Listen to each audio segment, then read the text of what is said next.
Hello,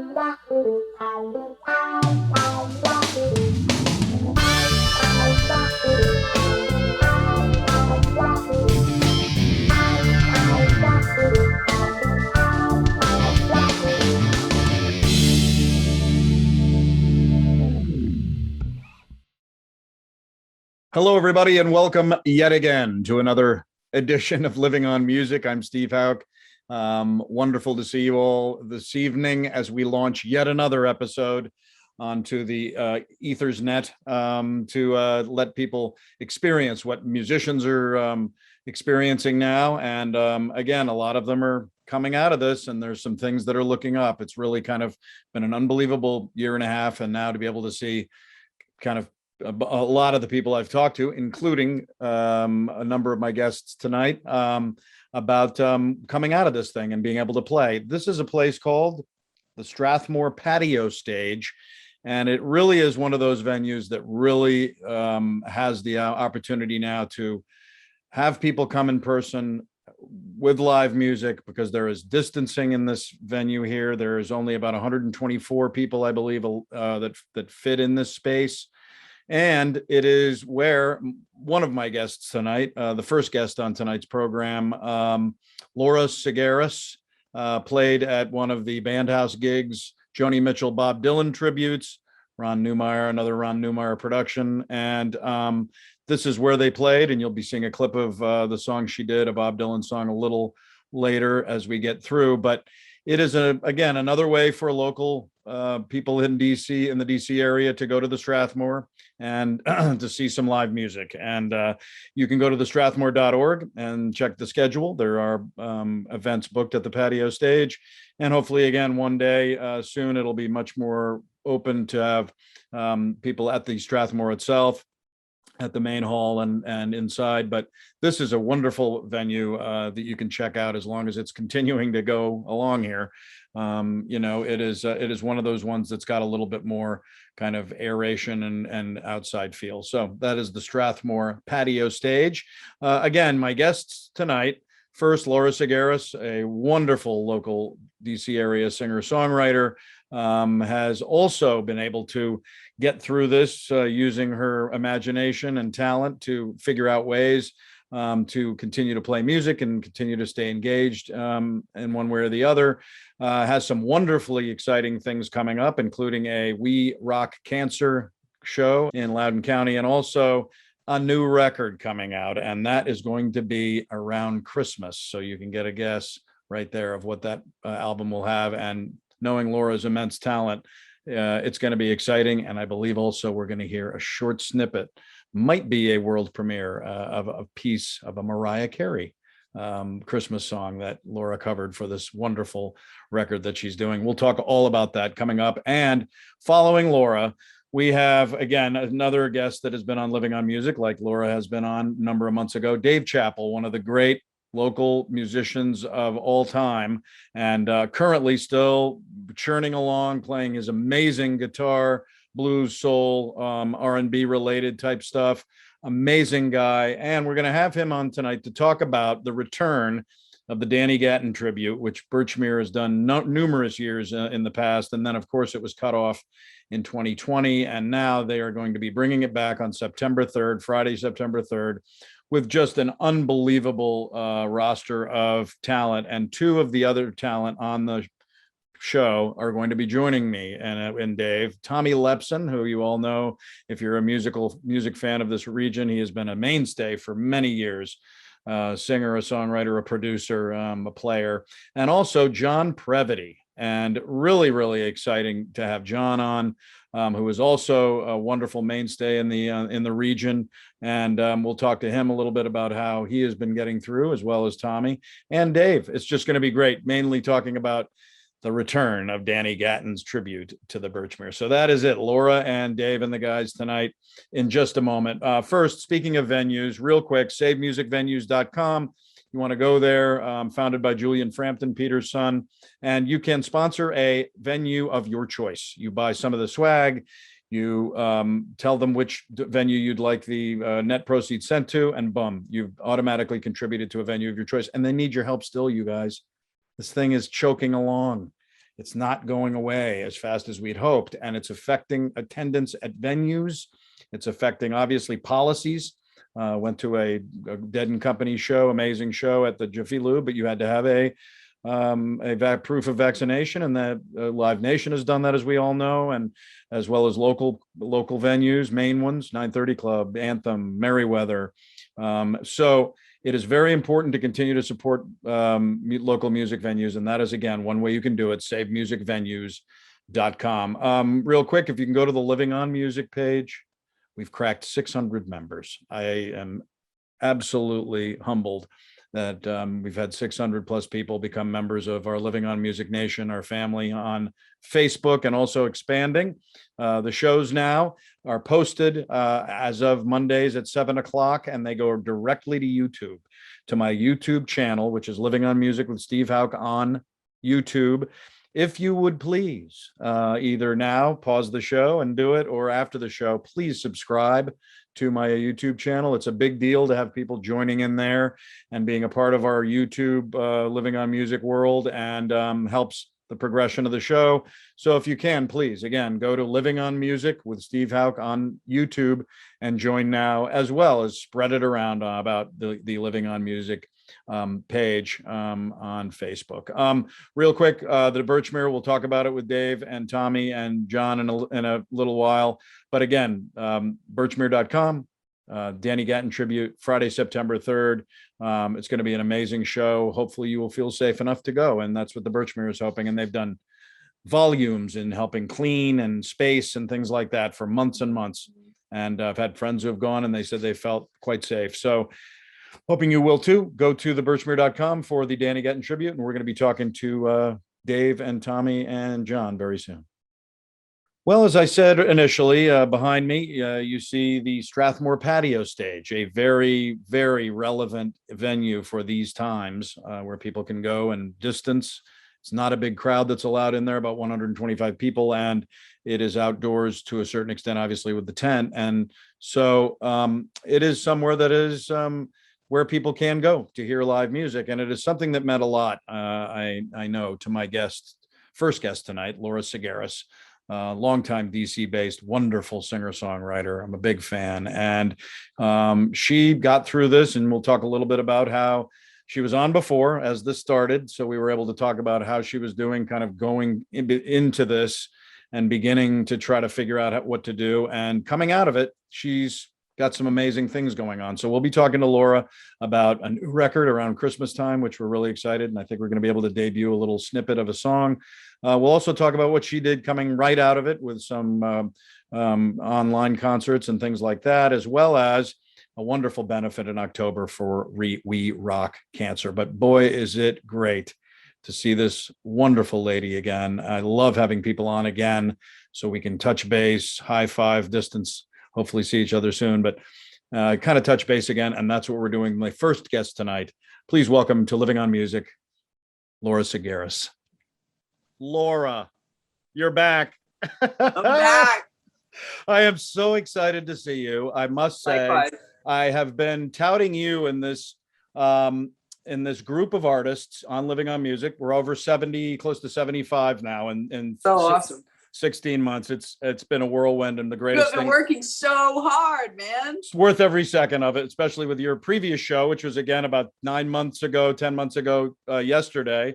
But you were one of those artists that I knew the name. I knew your general kind of swath of genre, but hadn't really dove into you. And what I ended up doing with you and with some other incredible people is I've become fans. And now it's all like, waiting for the next thing and waiting to see where you're going and what you're doing and how you're doing.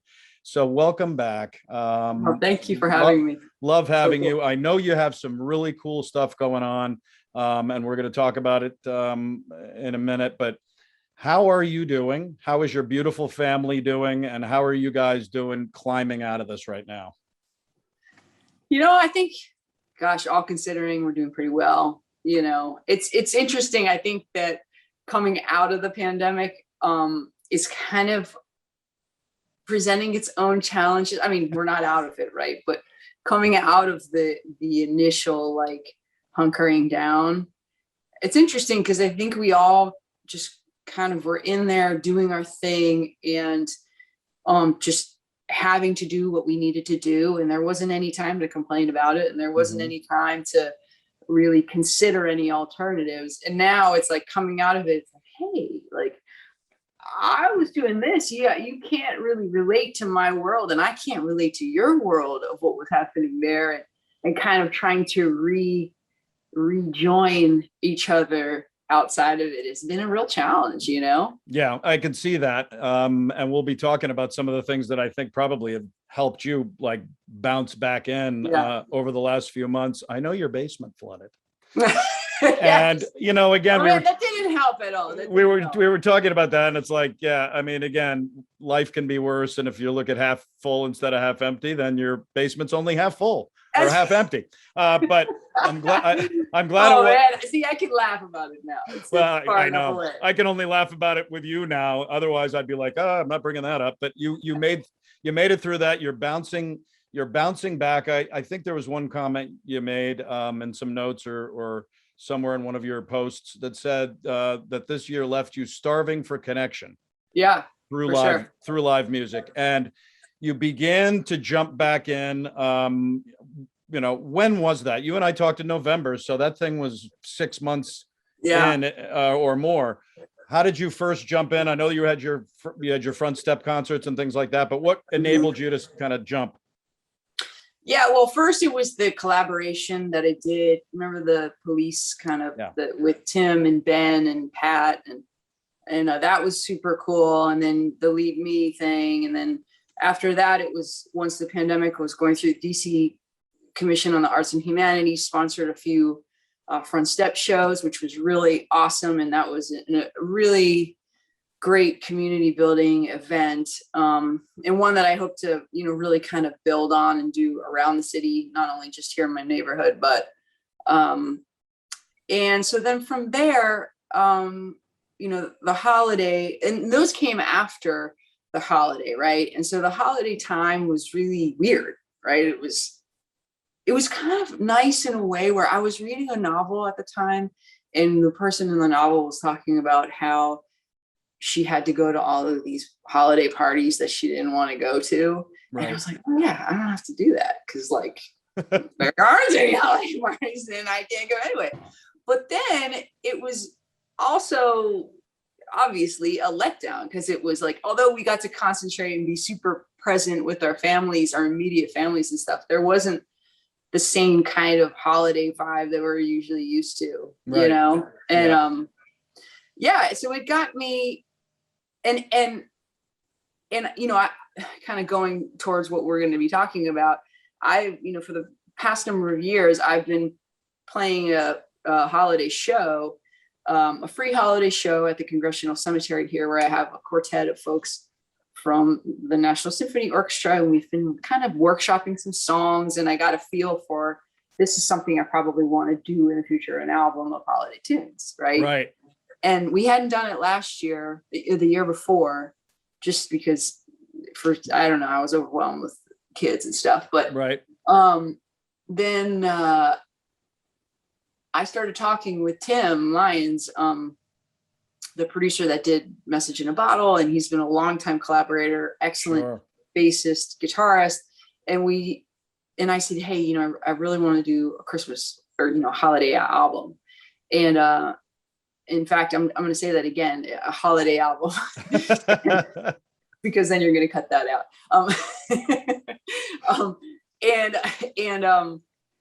So I started talking to him about it, and he just became like the piece that I was missing, you know? And we were so on point with each other as far as like what we were looking for and reinventing classics. And then, you know, it put the challenge out to myself to write a Christmas original, which was just really daunting and something I wasn't sure I could do, but it came out and I was super proud of it. And so here we are. Well, and let's jump into it, because it's Sunday, November 28th. Yeah. I will be in Hawaii, and I am bummed. Maybe we can live stream and you could have your lays on. That's what I think. I could, you know, be by the palm tree and be listening to Get in the Mood, which is the name of your coming record. That is, as you just said, a holiday album. And That's right. it crosses a lot of classics. Let's talk a little bit about maybe give us a little bit of a tease about what's on it and what really was the impetus behind this. You kind of just said it, but Sure. how exciting. Yeah, it was, it's, there's the mail. So, it really was this feeling of, it's funny, thinking 20 years ago, even 10 years ago, would I have thought I'd make a holiday record? And even people like at the show at the Strathmore, where you are right now, a couple of the guys like Arch and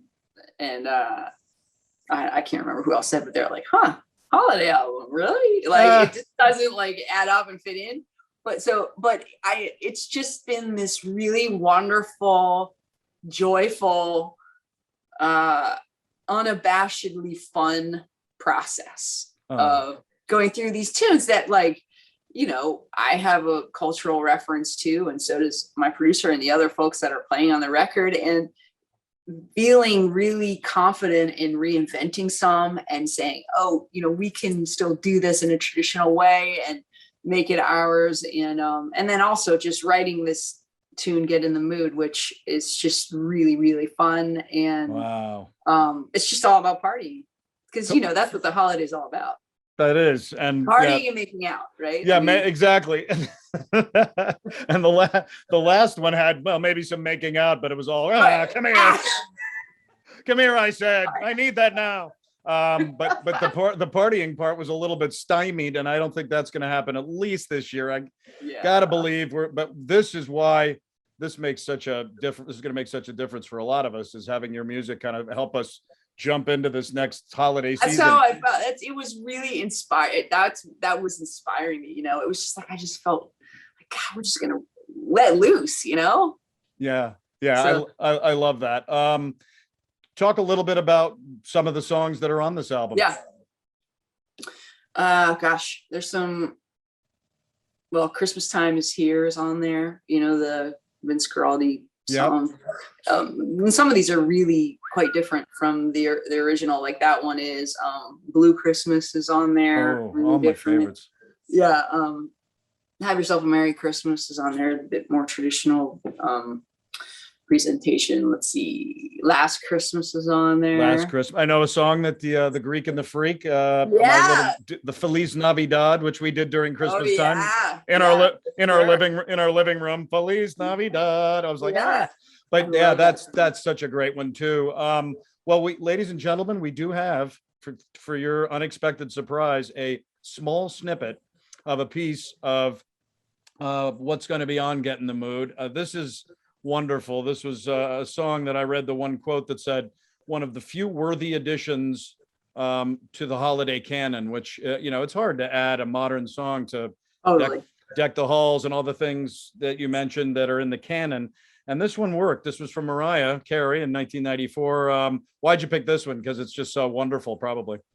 I love the song. And it's so, like you said, it's kind of like a classic already. It's not even that old, but it's just so great. And I wanted to challenge myself, and so did Tim, to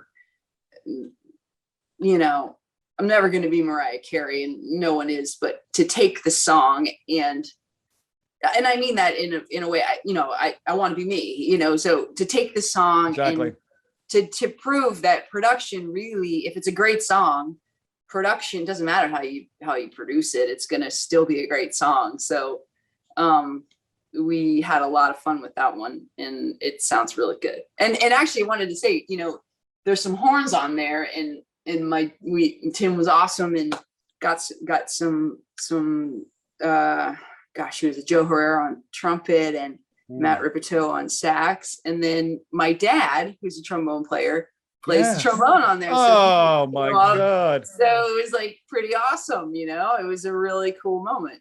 Oh, spectacular. Well, this shows your talent by a long shot too. Oh, thanks. This is a rare rough cut. The album, obviously, will be headed out your way, you guys, in the end of November coming up. And again, we'll talk a little bit more about the album in a second. But this is a world premiere, I believe, exclusive. That's right. We are in August or September, so everybody take a moment and close your eyes and think of the smell of the Christmas tree in your living room and the whatever else you drink and things like that, and listen to Laura with a little bit of All I Want for Christmas. I just want to see you, baby, standing right outside my door. I just want you for my own, more than you could ever know. Make my wish come true, baby, all I want for Christmas, yeah, is you.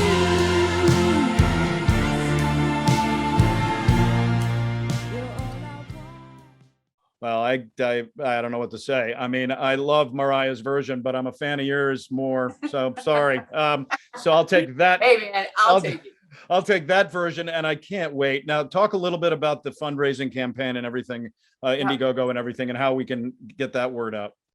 Yeah, so basically I just it's running right now, and there are a number of packages that you can kind of grab something that looks like it might get you in the mood for the holiday. Oh, and maybe a dinner with Laura Tsaggaris. Oh man, I don't know, that's not on there, but hey, damn it, if you would be the one buying it, I would.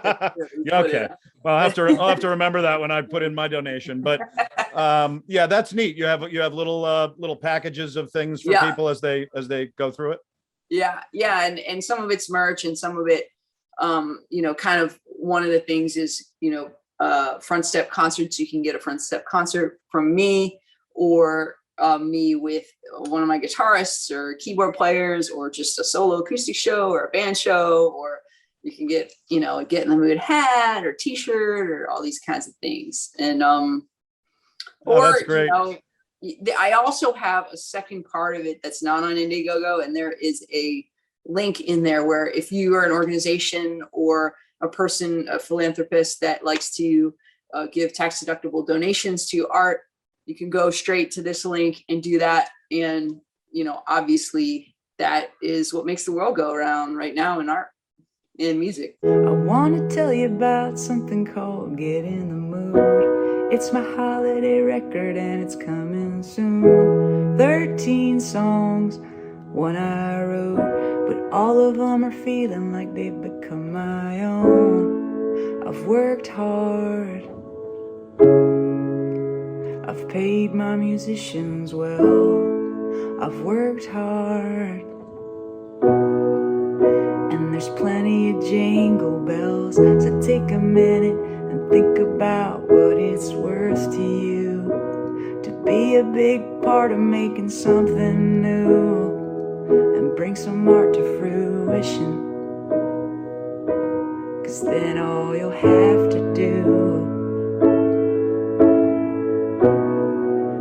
all you'll have to do is just listen. We'll have the Indiegogo link on the show too, sporadically as well, and I'll push it for a while too. That's cool. God, what a wonderful experience to Thanks. put out. Did you ever think you were going to put out a holiday album? I know you were talking about it, but not right. Like I said, it's not. Gosh, I try to think. Like my parents certainly listened to holiday music, and my mom loves the Frank Sinatra Jingle Bells version, and my mother-in-law every Christmas, when to wake us up, she blares through the house the Barbra Streisand Jingle Bells version. Do you know that one? Yes. Jing jang go. Yeah, God, that is. She's probably gonna be upset that's not on the album, but I mean, there's just no way I can do it. No, you can't please everybody, but I'm sure you'll please enough of us. That's spectacular. Well, going back a little bit, as things kind of again unfolded, you ended up collaborating with one of my favorite people in the world, Ronnie Newmeyer, which was such a cool guy. Was on the show, and I've sung in 2 of his Bandhouse gigs, and sweet. David Bowie at the Fillmore and Elvis Costello at the Barnes. Oh, what'd you sing? What'd you sing, David Bowie? I sang Ashes to Ashes and Blue Jean. And Nice. I'd never sung them. I had performed at a Bowie tribute at JV's, and I didn't know Ronnie and Chuck Sullivan were in the audience. And I got an email the next day saying, "Hey, Steve, it's Ron Newmeyer." And I'm like, wait a minute, not of that Newmeyer flyer thing. And he said, "We'd love you to sing in the Bowie tribute at the Fillmore." Now, I'm a midlife cover band guy, and to sing at the Fillmore, with all these people that you know and all these amazing musicians. I just had Cal Everett on, and he had sung at the Bowie thing too. And I remember just being at rehearsal and going, "I'm dead." I'll come in and try, but if they push me out the door and say thanks for being here, and that's it, when you're with great people, you ascend to greatness. Totally, man. It brings you to another level. That was it. And then singing at the Barnes and Elvis Costello was the second one. I hope to do it someday. But anyway, you are among those, elite musicians in this area who should be doing those shows regularly. And this was behind me, where I am right now, at the Strathmore patio stage, which is so cool. It is cool. They would create something. Did you feel that there was a good vibe in there because it's distanced and outside and at least not packed? Yeah, and it was really quite a night for just all the musicians. It felt like really special, because first of all, like playing Ronnie shows are always really special and nice. But it was, we've done that show, the Dylan, Joni Mitchell show. Yes. I think that was maybe the 4th time, maybe 3rd or 4th time. Yeah. So, we've all done these tunes. We can stretch out on them now. Some of them even feel like we could have written them ourselves. Of course we didn't, but like say, for example, You're a Big Girl Now. Like that's a tune that I just really, I wish I wrote that song. I feel it. Every word. And it's kind of an interesting thing that it was released on Blood on the Tracks, and I guess they all the press said it was about his wife, and he got really angry and said that was not about my wife at all. And I wish people would ask me that if it was about my wife. It just shows kind of what happens to some kinds of musicians and celebrities, that they're inundated. But it's such a wonderful song. I saw Arch Alcantara, who I adore. I had Arch on the show about 3 months ago, and what an incredible musician he is, and a sweet guy. And was that Mike Mills on keyboards? Yeah. I couldn't really sense who else was there. Do you remember some of the other guys that were playing? Yeah, who else was there? Paul from the what's not the Jayhawks, the Nighthawks. Nighthawks, yes, that's right. Yeah. And Eddie from Eddie, Ohio. Yeah. Oh my God. Yeah, awesome. You can't beat that. Well, everybody, this is a and Tony DeNicos was on there. Yeah. Okay, Tony. Yeah. This is a wonderful snippet of a moment that really, again, as Laura alluded to, I know that Ronnie and the guys felt the same thing when they did the Little Feat show at the Birchmere. It was recently. It was just, we're back, at least together, and it felt like a reunion and not hiding. And it was just wonderful to get back together and play as well. This is a little bit of You're a Big Girl Now.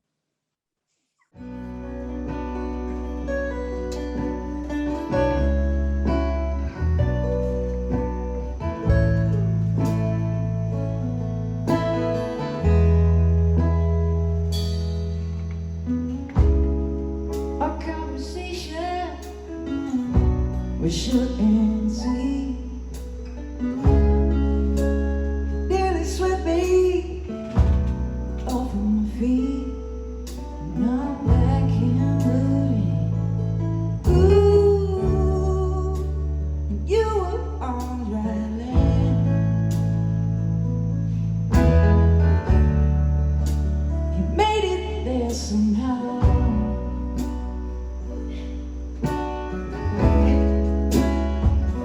You're a big girl now.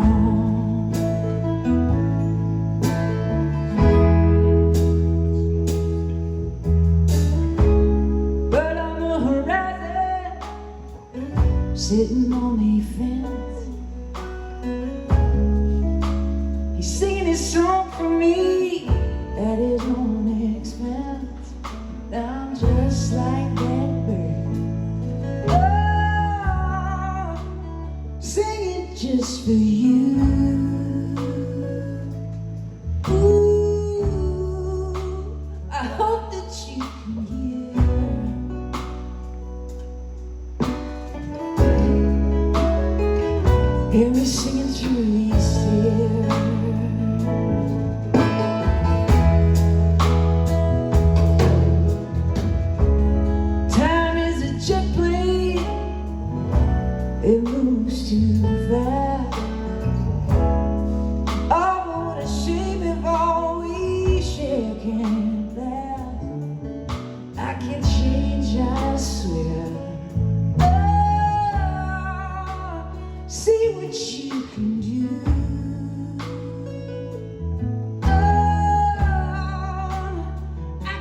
me with you.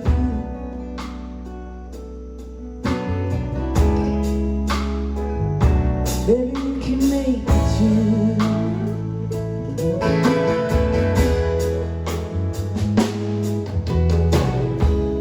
Love is so simple, so couldn't be phrased. You've known it all the time. I'm learning it these days. Oh, I'm more I can find you. Ah, in somebody's room. Ah, it's a price I have to pay. Oh yeah, 'cause you're a big girl.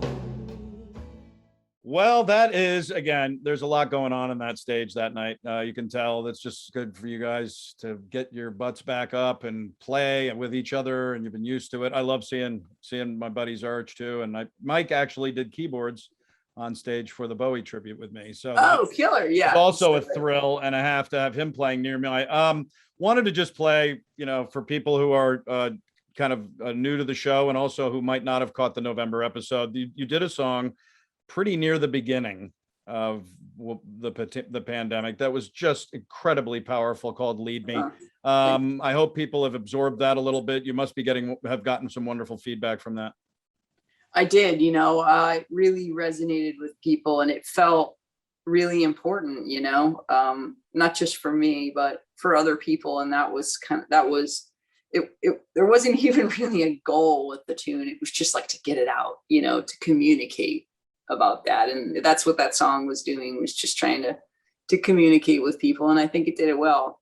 Yeah, I do too. It's I've had a lot of artists in this last 16 months to play the songs that they've been doing during this time. I just had the great Willie Nile on yesterday, and Willie did a whole album called New York at Night that celebrated New York, because he was like, I can't sit here and be depressed. And then he did another record called The Day the Earth Stood Still, which was about it. So everybody, Billy, all the people that I've had on the show, I'm telling you, this may be my favorite one of them all. Oh, thank you. That means a lot. It resonates and gets to you.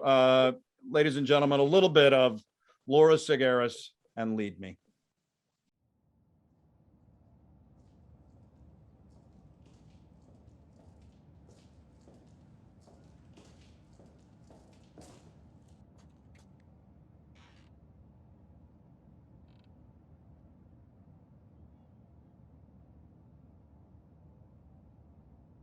I am not doing enough. I can't even bring myself to watch. Sure, I talk about it and I feel bad, but I am not doing enough.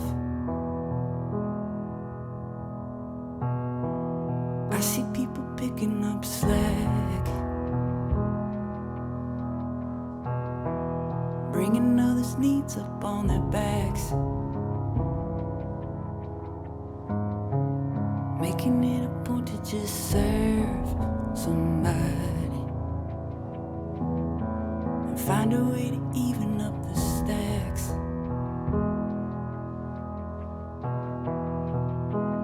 Mama, show me what you live for. Come and shape it.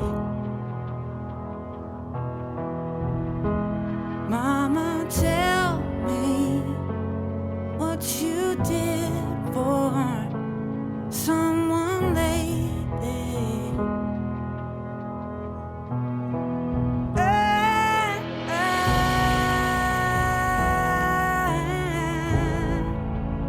You gotta do more.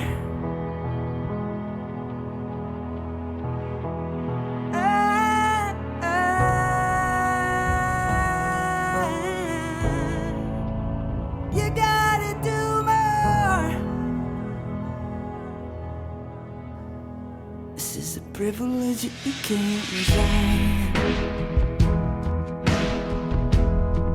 Shit goes back to way before you was born, dude.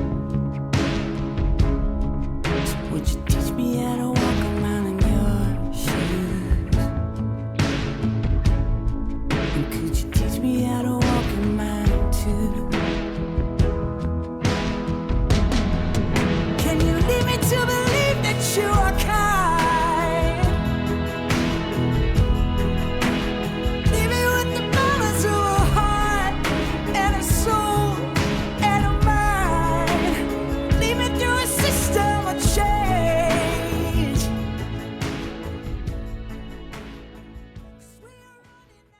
Yeah, it's one that's going to resonate forever, I think. And I love it. And I'll keep playing it for people and posting it because it is beautiful. Although you've got other things coming up, you've gotten back out. You've been playing some gigs here and there. You're opening for Amy right in July at Ram's Head. You were trustees. You know, you're back playing.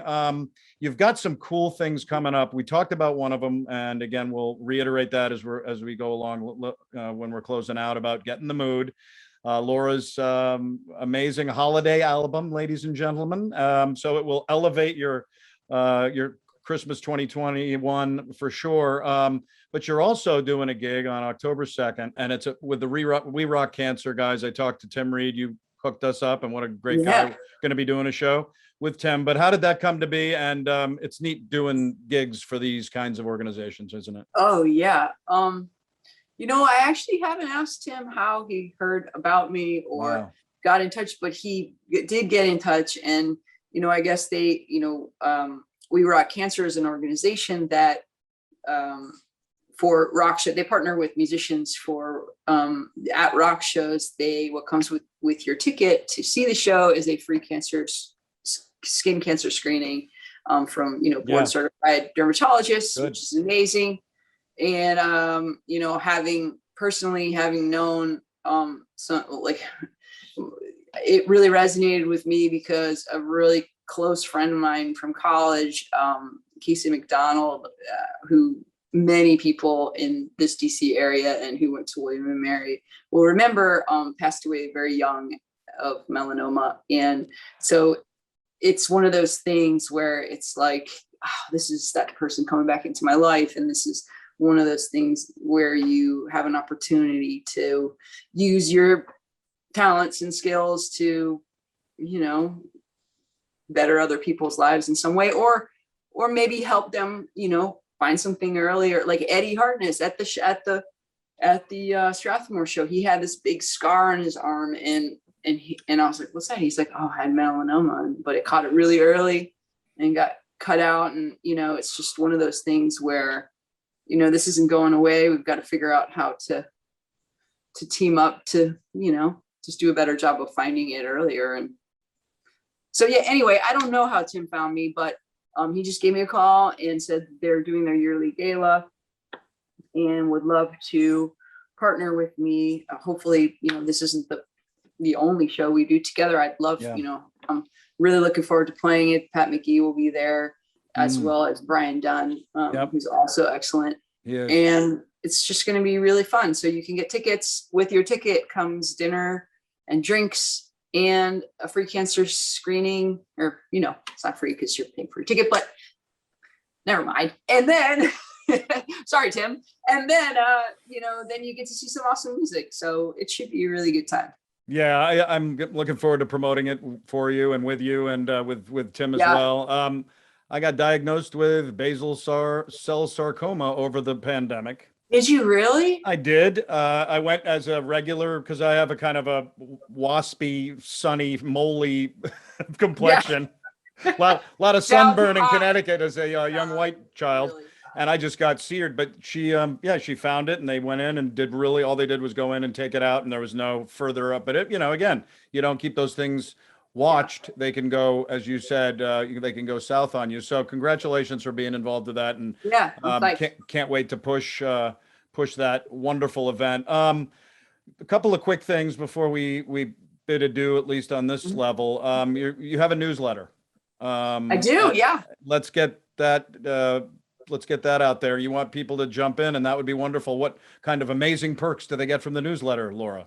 Well, really, it's just about finding out about what's going on with me monthly. You know, try to send something monthly, not send tons of messages, but a way to keep up to date with you know, projects that I'm doing. How to, like, say, for example, with Get in the Mood, how to, be a part of this record, how to help it come to fruition, just different details like that. And then also the social media with Instagram and Facebook and stuff like that, and following there. And it just helps me know like who my people are, who are the people that I can let know about what I'm doing, and feel like this is a group of folks that are going to follow me along, and that really helps, just because, as we've said, right now in the music industry, it's everybody's trying to find their own way here, and streaming is taking over, but we really don't make very much money from that at all. Right. There's no, people, I'm not even making CDs for this holiday record. Yeah. Because people don't even have CD players, I'm actually, so, it's a changing paradigm. And so getting on the mailing list and following on social media is like finding out what the new things are that are going on. So. Right. No, that's perfect. And people need to go out to shows if they feel comfortable, and hopefully that'll again begin to rise as we're going along, and they need to support you guys and everybody like you with that kind of stuff, attendance, and also just becoming engaged, like in the newsletter. And we've had the Indiegogo as well as your newsletter URLs and stuff, and we'll continue to promote them. You've got some gigs also coming up. There's one in December at the Sunroom Songwriters Series, right? In Dover? Yes. Ooh. Totally, with Mary. Yeah, that'll be fun. Wow, that sounds. I heard about that through Christine Havrilla, who I don't know if you know, but she's a great singer-songwriter and been doing this for a long time as well. So, hey, Christine. No, that's great. Well, look, I don't want this to be a long gap again before we get together. I was trying to find a gig that I could go to and actually see you in person, because that's really where I went to I mentioned this before on the show. I've just emceed the Cancer Can Rock benefit at the 8 cool. Vineyards. And I was able to meet actually in person and even hug people that I had interviewed, and because you become kind of a little bit close with these kind of shows, because you're digging in on on your life, and wanting to kind of do the right thing, and to see people like Todd Wright and Juliana McDowell and the Honey Larks, Carly and Holly and Jenny and all these people. Now I want to see you. So we have to figure out a time. I wish I could come to the opening. And again, let's tell everybody again, Sunday, November 28th. Sunday, November 28th. Yeah. And for you, since you won't be here, but maybe September, I'm going to, in my monthly album covering series, I think I'm going to do Harvest Moon by Neil Young. At Trustees, so maybe you should come to that. That'll be the first Wednesday. Undoubtedly, I'll be honing in on what you're doing, because I think you're fabulous, and always will. And good luck with everything going on. Your wonderful children, your wonderful family. Also, that music stuff, because it seems like it's bouncing for you up, and I think you're gonna. Thanks, man. Yeah, as we say, thanks for looking up. And everybody, get in the mood. That's all I'm going to be saying. That's the only words I'm going to be saying actually in the next 4 months. Just get in the mood, right? God, will you do it? All right. We'll talk soon, Laura. Take care. Thanks, Steve. All right. Bye-bye. Very, very special lady. And I can't wait to continue to follow her. Again, she was one of my guests where I knew her name, but hadn't become immersed in her music. And because of the show, and that's just the way it works with the show, you become immersed. I really fell for Laura and her amazing talent. I love her tone, the way she sings, everything, and she's continuing to do what she can to keep going. So don't forget, go to these websites right below me, and this is where you want to go to support Laura with her Indiegogo, and also with the newsletter and things like that we talked about, and continue to support local music, and especially somebody amazing like Laura Tsaggaris. Laura, let's keep in close touch. Coming up next, can't believe these twofers I've been able to do lately, and that's what's kind of fun, is you get to rock through and see other people too on the same show. Tonight, welcoming a guy who has been a local staple in music, and if you know local music, you know Dave Chappell, an unbelievable guitar player, unbelievable music maven.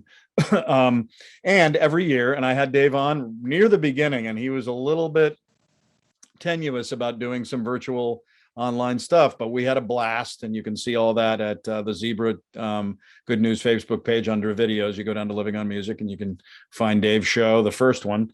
With tonight, we're going to be talking about what he's been doing coming out of this as well, playing some Blues Alley oriented gigs. I know the Blues Alley is moving, so that's probably a big deal to him as well. We'll talk about that, but also the return of the Danny Gatton Birchmere tribute that happens every year. It's like a birthday tribute. That's for Danny's birthday, I believe, and also celebrates some of the most incredible musicians in this region and beyond. And he is bringing along two of them tonight. One has been on my show also before, Tommy Lepson, longtime mainstay, and another well-known musical guy who's been around for a while, John Previti, who are all also contributing, as I said, to the Danny Gatton birthday tribute at the Birchmere, September 3rd.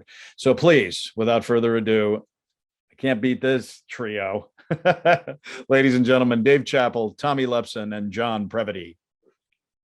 Wow, Dave, Tommy, and John in the same room for Living on Music. How are you guys doing? Pretty good. Doing good. Thanks, Steve. My pleasure. I know I've seen your names out there playing. Dave, I know you've been busily promoting a bunch of the gigs you guys have been doing over the last few months. Give a little bit of a swath of kind of how you've kept music going in your lives. Dave, I'll start with you.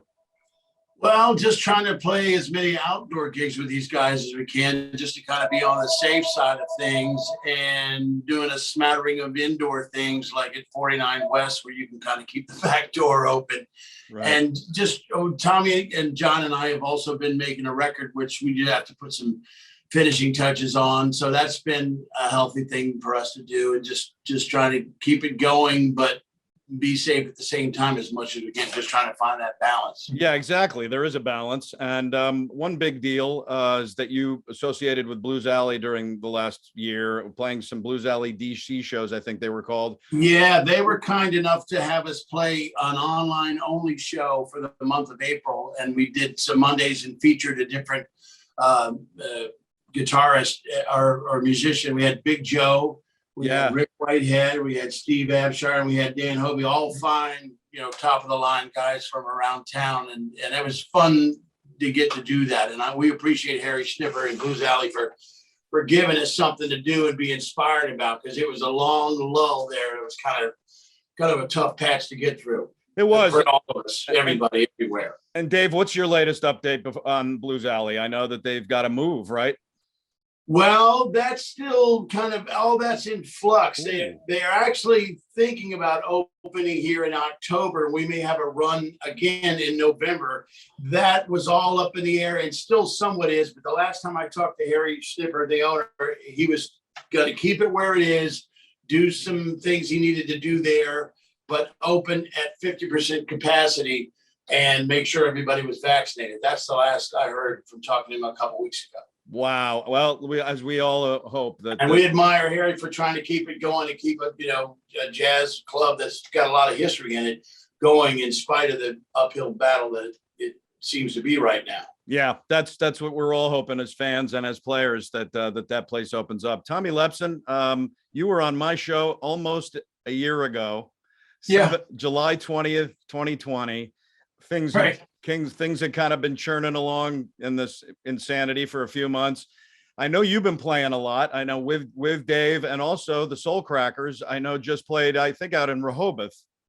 That was a great clip. Yeah. I was so bummed. We have a place in Bethany, and we just went up to Rehoboth to see that Elton John tribute guy, who was wonderful. But we weren't up there when you guys were. But how are you doing? Have you been able to kind of keep the music churning, and you feeling okay coming at least somewhat out of this thing? Yeah, doing the best you can. We've been, as Dave was saying, we've been working on a recording here, trying to finish that up. And I try to, play as much as I can, if it's stay on the safe side. Outside things I think are pretty good right now, but that's going to, change as the weather gets cooler. Yeah, exactly. Yeah. Well, again, I want everybody to always keep close touch on how you guys are doing, but I know the Soul Crackers are churning along. John Previti, You Yes. know, 20 years ago, sir, you were voted best musician in this area, and for the churning decades, you've been continuing to be a staple, and it's wonderful to meet you. I hope I'd love to have you on Living on Music for we could go one-on-one and talk about your life as well. I know that it's a great ride. Tell me, John, how you've been doing. I know you've been playing also with Dave, and how's this whole thing kind of wrapped itself around you, and are you churning out of it? Yeah, well, thank God for Dave helping us keep working. He's not only a great musician, but he knows how to get gigs, which is a hard thing when you're a musician. It's hard to put yourself out there that way. Yeah. He does a great job, and it's been so he's been helping us keep it going. Been doing some things online where we record things. Some other buddies of mine, Tim Ford on piano and Antoine Sanfuentes on drums. Wow. Recording some songs. Danny Nicely, Tom Mitchell.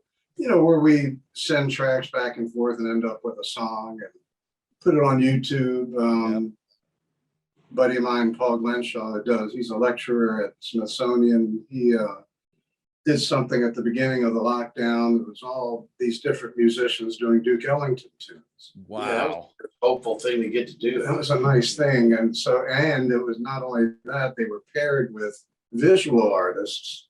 Oh. So the visual artists would select what tracks they wanted to use, and they would have a painting or some other video, Like something. in My Solitude, that was a good one. All That's DC great. scene where it was real sparse and unpopular. Yeah. That was a good one. So that was really nice. And you know, I tell my wife Gwen this all the time, that even if I can't play out, I need to play.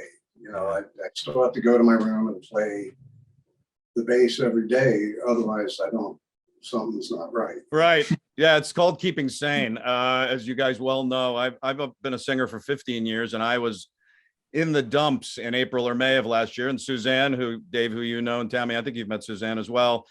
We created the Greek and the Freak and became this acoustic duo that's now playing. We got to get the Epicure this Sunday, and we're playing 4 gigs in 5 weeks coming up over August and September. And it's like, who knew that would happen? But it kept a singer sane. It kept her playing music. And I know all you guys are gonna kick ass coming out of this thing, because that's just the way you are. It's just a wonderful. And what I've seen, guys, and I guess you can speak to this briefly as well. I've had 75 guests on in a year and a half on Living on Music, and all the people that you guys know, 99% of these people, they're colleagues, friends, people like that.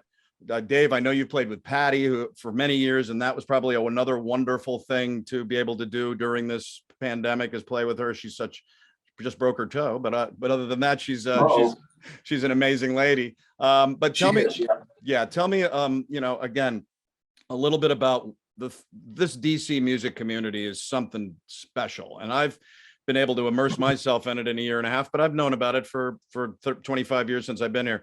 Tommy, what do you think? I mean, you think that DC community is still thriving, and even the pandemic probably helped people stay connected as much as they could, at least? You asking Tommy? Me? Sure. Oh, yeah. Right, get out. Yeah. You're talking to me. No, Are you talking to me? yeah, it's very much so thriving, and we all kind of, try to stick together and help each other as best we can, to get through this. Stay in touch with one another. Support each other. And I gotta say, the crowds have been like these little outdoor events that are like just tip only gigs. They have been Very wonderful supportive. to us, very supportive, very generous. And it's just been kind of a heartwarming thing, because if anything's gotten better, I think it's audience appreciation. Yeah, they've been just longing for all of you guys, the veterans and the lifetime musicians, and then me and my little midlife cover band world.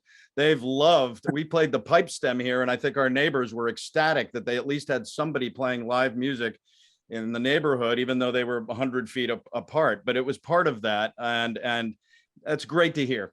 This community is something special, and boy, have I learned that in spades over the last year and a half.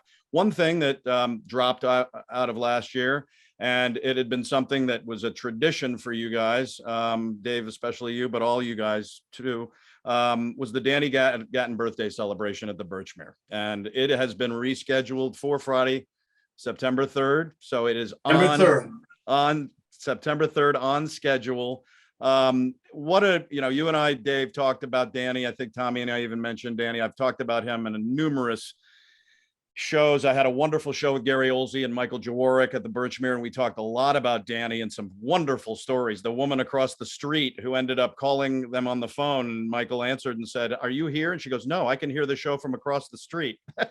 Because Danny was wailing, and Gary tried to get him to turn the amp down, and he turned it around. I mean, so many wonderful stories about this man. I'd like to kind of talk to each of you a little bit, because you all have your own, worlds surrounding Danny. Dave, you got to give Danny some credit for getting that guitar going for you more than ever. So tell a little bit about. He was just wonderful to many of us. I was just one of the many lucky ones that he was just kind of fatherly in that he would go, "Hey boy, that's okay, but now do this and now do that." And it would just put some challenge out in front of you.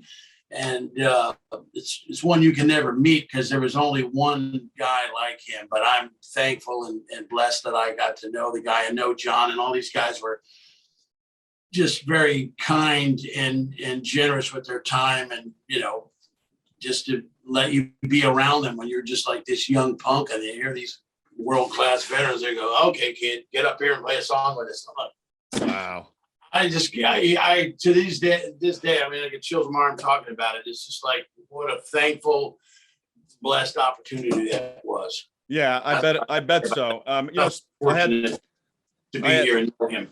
I bet. I had Stephen Moore, who wrote is writing the Birchmere book and wrote the book about surf, and he grew up next to Danny, and even a guy who's not a seasoned guitarist all his life still plays guitar all the time in bands, and Danny gave him impetus. I mean, he was so giving on all those fronts. Before we talk to John about your experience, John, about playing with Danny as well, and Tommy, this is a clip from 2019. So it was the year before things shut down, and it was the last Danny Gatton birthday celebration. Here's a little Dave Chappell.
Yeah, that shows your talent, man, and it shows Danny's soul inside you playing. John Previti, you have a history with Danny. Give us a little bit of your background with him. Long history. Yeah. Well, I met Danny way back in '76 when I was like, I think I just turned 22, and through some mutual friends, and after that I would go see him play, and he'd let me sit in. When I first met him, it was at a friend's guitar shop, Bobby Hancock, no relation, Bobby, no relation to Hancock, and he and Bobby said, "Hey, well, John can play pretty good bass, so there's some nondescript bass on the wall, and we all plugged into the same amplifier, and Danny just put me through my paces. He made me play some G blues as fast as I could, and then we started playing, and You see, you play for like 45 It was minutes. like forever. I mean, I had my eyes closed, you know, I was scared. And then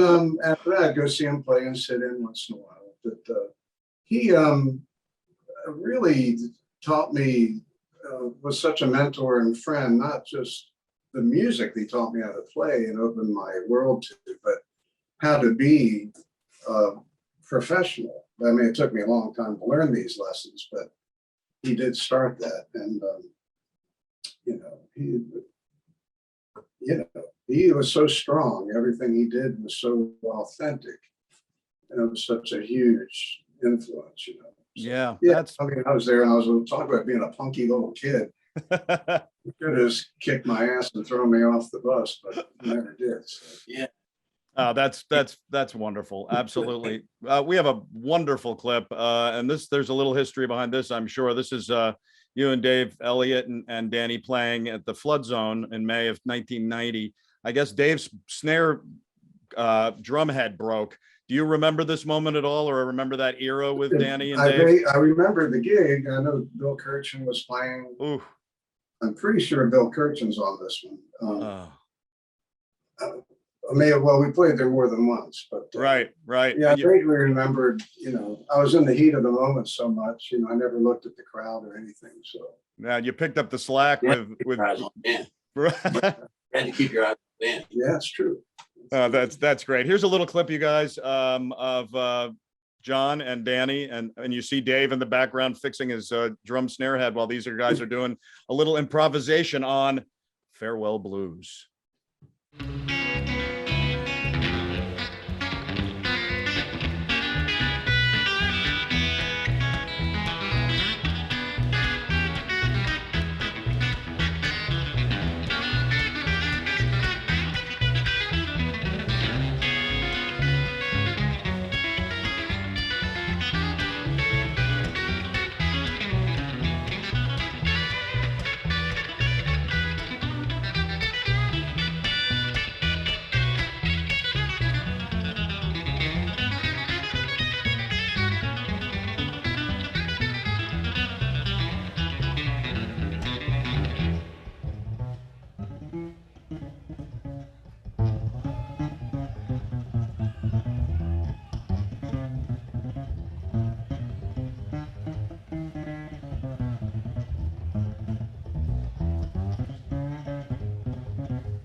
Yeah, I love that clip. That is fun as heck. You guys just kind of keeping it going while Dave's fixing the drum, and you get to see some of both of your talent.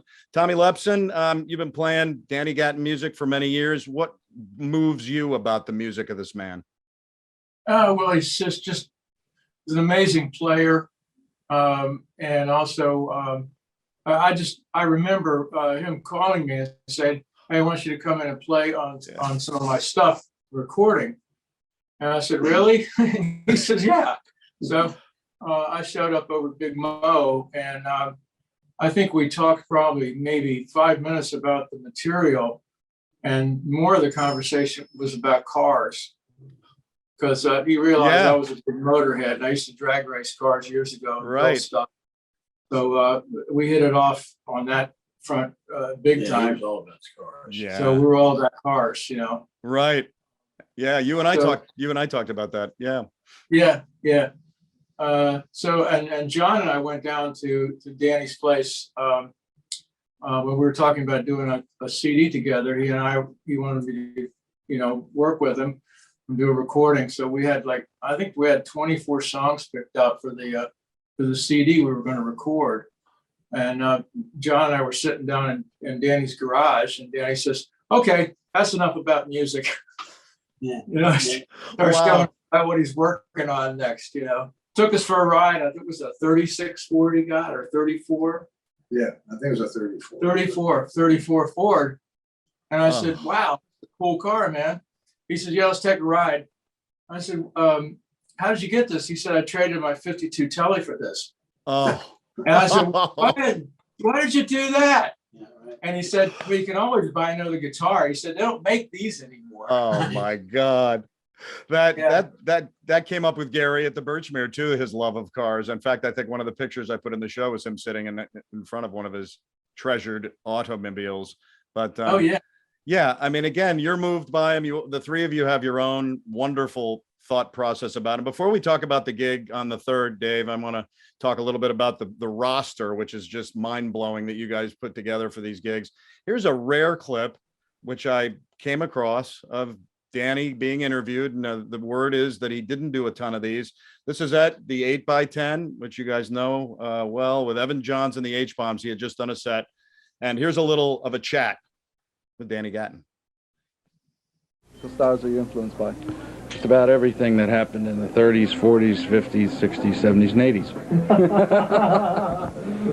What kind of Short answer, but it's true. That's all right. What kind of music do you like to play best?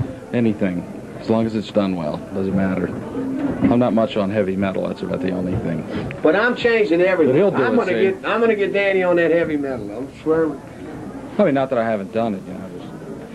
You can't be fat and play heavy metal, you know what I mean? You gotta be skinny and hungry looking. That's right. That spandex Eddie shorts. Van Halen. What, Give me an egg, too. what do you see from the stage when, like here tonight at 8x10, when you see people out there? What are you after as far as your communication to the people? I don't see them very much. I'm usually watching what I'm doing. I'm actually very shy. And I very rarely ever watch the audience unless somebody's doing something to grab my attention, like that guy dancing. That was great. So your main concentration is just on the guitar and playing? Yeah, always has been. What do you like Can't people- dance, can't sing. What do you like people to get out of your music? Goosebumps. That's it, man. That's no better quote than Really, that. that's it. Some guy told me last week, he said, "Man, when you play, it makes me drink. So, must be good for Dick." Great, that's great. All right, you want to do the other one? You got any other things? What do you think? You got 20 minutes now. You Yeah, can't. no. Who's the best guitar player you've heard? In what bag? I don't know. Who's influenced you the most? She probably about 24 people. Les Paul, Mostly Earl Travis, Lenny Breau, James Burton, Scotty Moore, Carl Perkins. Any of the better, rockabilly jazz players, Wes Montgomery, I can name drop forever, if they're good, I like them. Larry Carlton, whoever, if they play good. Eddie Van Halen, I like him. Well, there you go, guys. There's a little of Danny talking honest about his musical influences, and with this guy backstage. I couldn't believe I found that, and I hope you guys enjoy kind of reminiscing when you see it.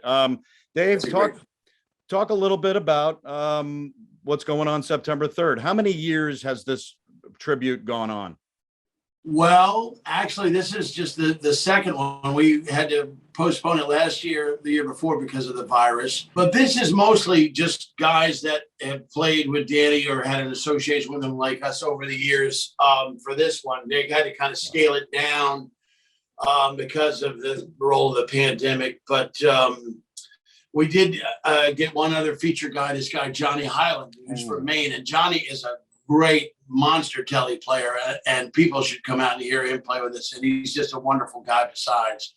And then we've got all the local guys. Boy, too many to name here. Oh, But, yeah.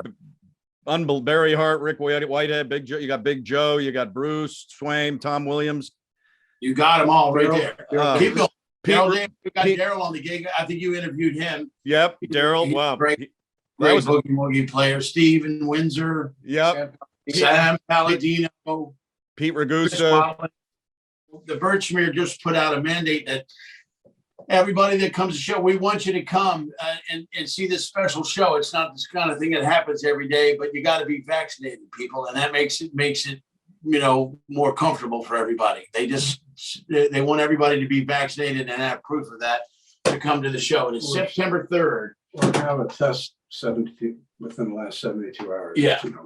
yeah. But we're hoping the folks that have been supportive of us all this time will come out for this special event, and we're really looking forward to being able to play and give a